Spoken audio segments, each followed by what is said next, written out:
Hello, welcome back to Heroes and Villains of Literature. Today we're going to be talking about episode 5 of Dexter New Blood, Runaway.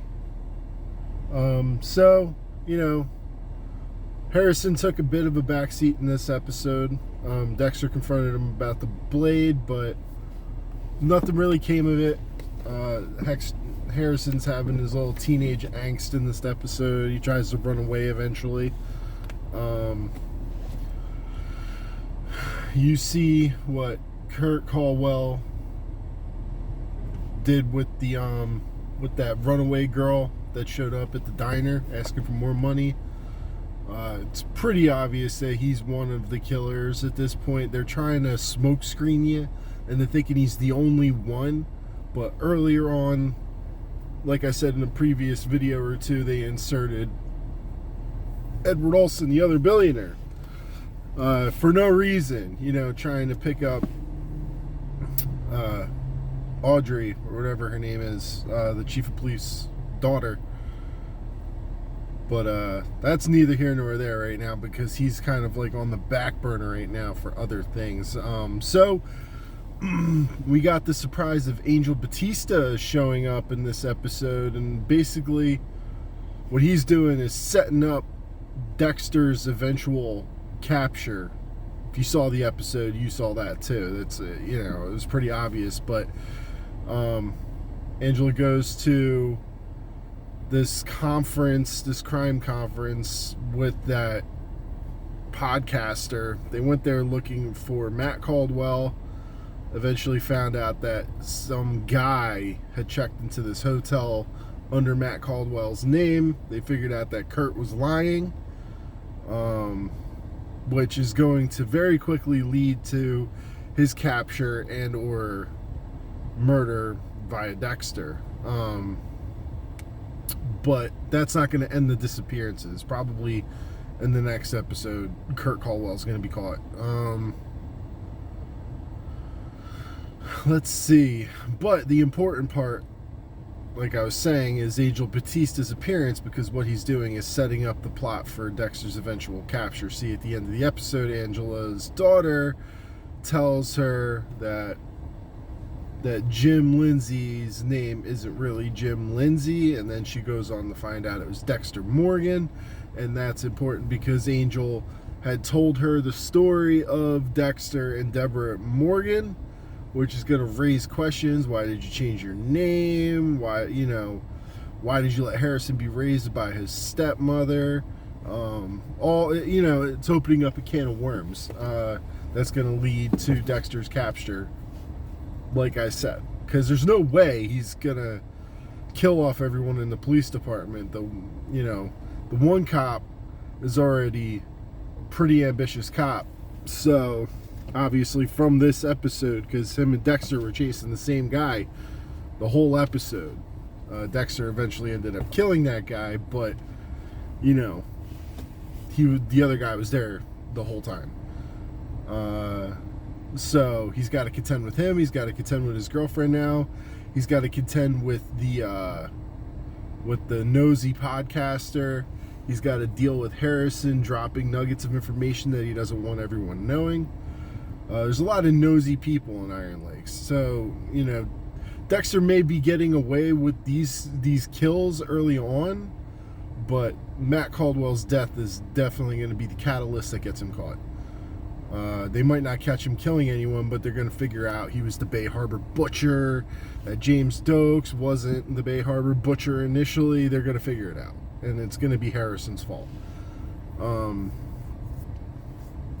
As far as Harrison goes, they're trying to cast doubt on him being a serial killer right now, but they're trying to pass him off as an angsty teen who's just going through some shit because of how bad his life has been.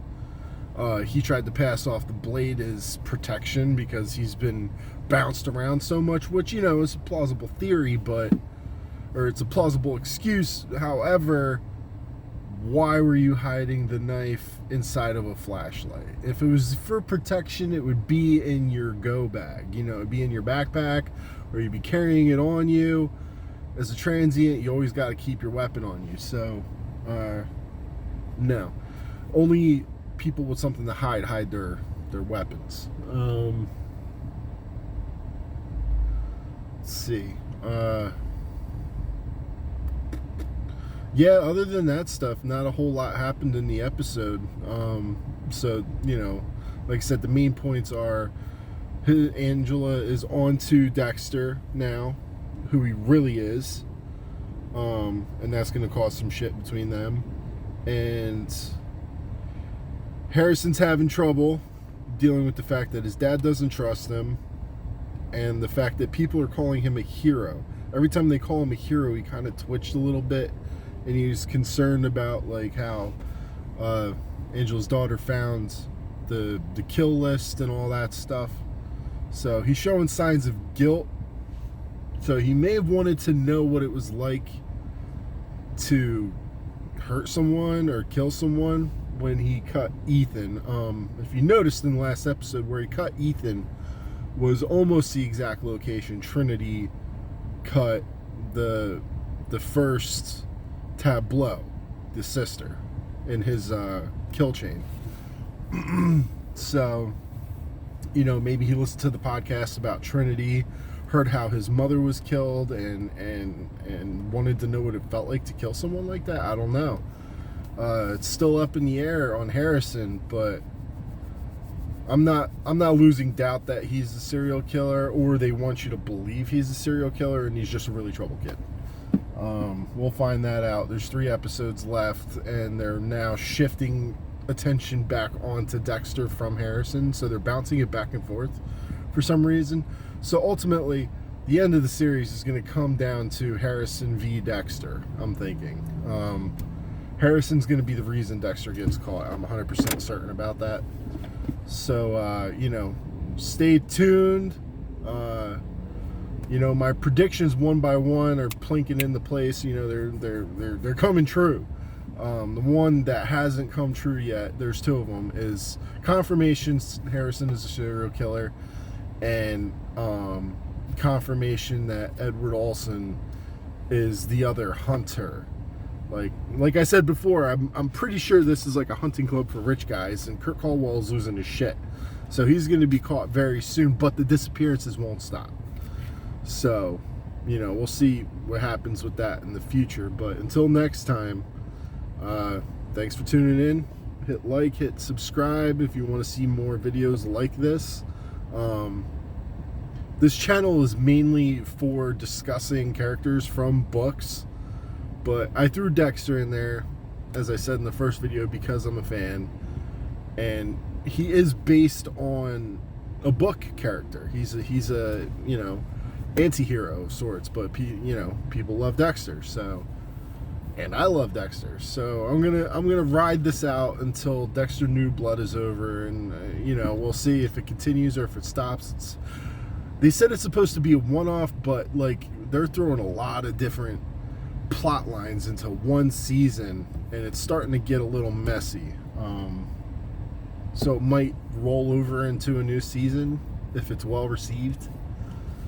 But, we'll see how that all shakes out. So again, thank you for tuning in. Take it easy.